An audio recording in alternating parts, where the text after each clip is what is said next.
বাংলাদেশ সেনাপ্রধান জেনারেল ওয়াকারুজ্জামানের তুরস্ক সফর নিয়ে এত গোপনীয়তা আসলে কেন?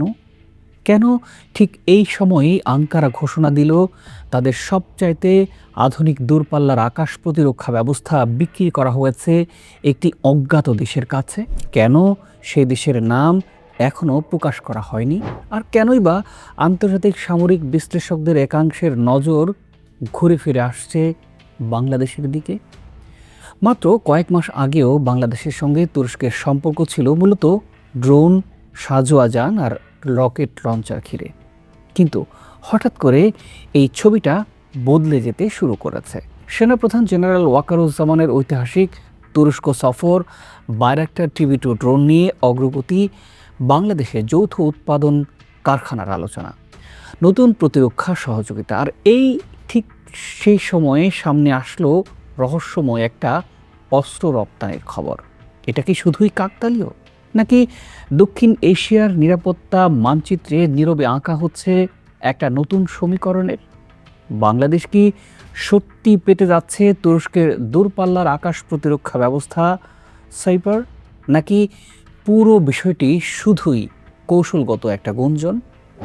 প্রিয় দর্শক, আজকের এই প্রতিবেদনে আমরা বিশ্লেষণ করব তুরস্কের রহস্যময় অস্ত্র রপ্তানি, বাংলাদেশ সেনাপ্রধানের সফরের প্রকৃত গুরুত্ব, তুরস্ক বাংলাদেশ প্রতিরক্ষা সম্পর্কের দ্রুত পরিবর্তন এবং কেন এই পুরো ঘটনায় ভারতের নিরাপত্তা বিশ্লেষকরাও নিবিড়ভাবে নজর রাখছেন।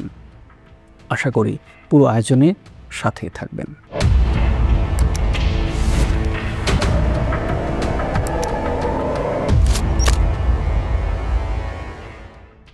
দক্ষিণ এশিয়ার ভূ রাজনীতিতে গেল কয়েক বছরে একটা বিষয় খুব স্পষ্ট হয়ে উঠেছে।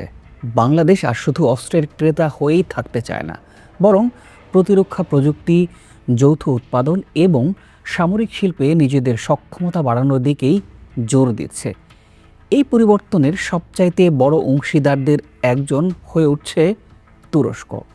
একসময় বাংলাদেশের প্রধান প্রতিরক্ষা অংশীদার ছিল চীন, আজও সেই অবস্থান আছে। তবে সাম্প্রতিক সময়ে তুরস্ক এমন গতিতে বাংলাদেশের প্রতিরক্ষা খাতে প্রবেশ করছে যেটি অনেকের কাছেই একেবারে বিস্ময়কর। তুরস্ক কেন আসলে এতটা গুরুত্বপূর্ণ? বিশ্বের প্রতিরক্ষা শিল্পে এখন তুরস্কের অবস্থান সম্পূর্ণ ভিন্ন। একসময় যে দেশ বিদেশ থেকে অস্ত্র কিনত, আজ সেই তুরস্ক বিশ্বের অন্যতম বড় অস্ত্র রপ্তানিকারক দেশ। তাদের তৈরি Bayraktar TB2 drone, Akinci, Kirpi, MRAP, Cobra সাজোয়াজান, TRZ-230 রকেট সিস্টেম এবং এখন সাইপার এয়ার ডিফেন্স সিস্টেম বিশ্বের বিভিন্ন দেশে রপ্তানি করা হচ্ছে। বিশেষ করে ইউক্রেন যুদ্ধের পর বায়রাক্টার TB2 ড্রোন আন্তর্জাতিক অঙ্গনে ব্যাপকভাবে পরিচিতি লাভ করেছে।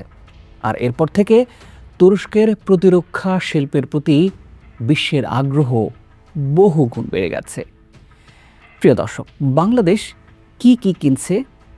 বাংলাদেশ এরই মধ্যে তুরস্ক থেকে বেশ কিছু গুরুত্বপূর্ণ সামরিক সরঞ্জাম সংগ্রহ করে ফেলেছে। এর মধ্যে আছে TRZ-230 guided rocket system, Kirpi mine resistant সাজোয়াজান, কোবরা ট্যাকটিক্যাল আর্মড ভেহিকেল। এছাড়াও আরও বায়রাক্টার TB2 ড্রোন সংগ্রহের বিষয়টিও অগ্রগতি হয়েছে বলে বিভিন্ন আন্তর্জাতিক প্রতিরক্ষা সূত্রে আলোচনা রয়েছে। শুধু তাই নয়, বাংলাদেশে এই ড্রোনের যৌথ উৎপাদনের সম্ভাবনাও আলোচনায় এসেছে, যা এর মধ্যে আপনারা জেনে গেছেন।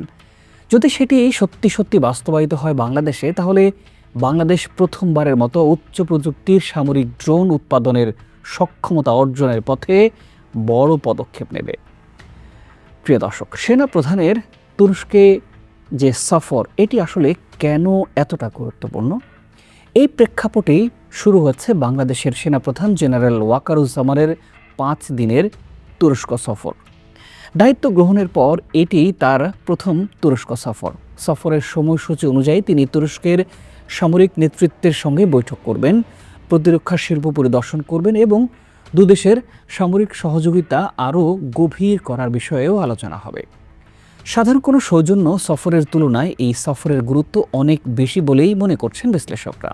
কারণ এটি এমন একটা সময় হচ্ছে যখন বাংলাদেশ নতুন যুদ্ধ বিমান, নতুন রাডার, বিমান ঘাঁটির আধুনিকায়ন এবং দূরপাল্লার আকাশ প্রতিরক্ষা ব্যবস্থা নিয়ে দীর্ঘমেয়াদী পরিকল্পনা বাস্তবায়নের পথেই এগোচ্ছে। কিন্তু এখানেই বদলে যায় পুরো গল্পটা।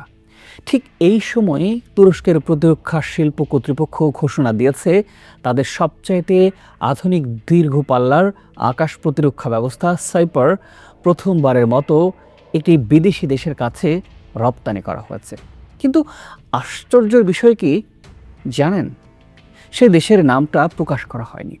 আর এখান থেকেই শুরু হয় আন্তর্জাতিক সামরিক মহলের নানা জল্পনা কল্পনা। কারণ সম্ভাব্য কয়েকটি দেশের তালিকায় উঠে আসে বাংলাদেশের নামও।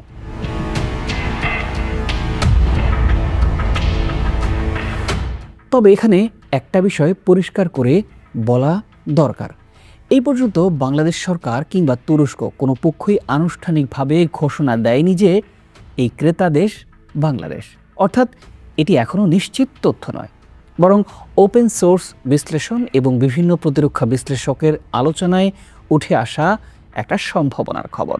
প্রিয় দর্শক, আগামী পর্বে আমরা আলোচনার চেষ্টা করব সাইপার মিসাইলের সক্ষমতা, বাংলাদেশের বর্তমান এয়ার ডিফেন্সের সীমাবদ্ধতা, ভারত, গ্রিস, তুরস্ক, ভূরাজনীতি, প্রতিরক্ষা কাঠামো এবং কেন বাংলাদেশকে ঘিরে আন্তর্জাতিক আগ্রহ বাড়ছে সে বিষয়গুলো নিয়ে। আশা করি পরবর্তী বিশ্লেষণ দেখবেন এবং দেখার আমন্ত্রণও রইল। আর এর জন্য আমাদের চ্যানেলটি সাবস্ক্রাইব করে আমাদের পাশে থাকার আন্তরিক অনুরোধ জানাচ্ছি। ভালো থাকুন, সুস্থ থাকুন। দেখা হবে পরের বিশ্লেষণে।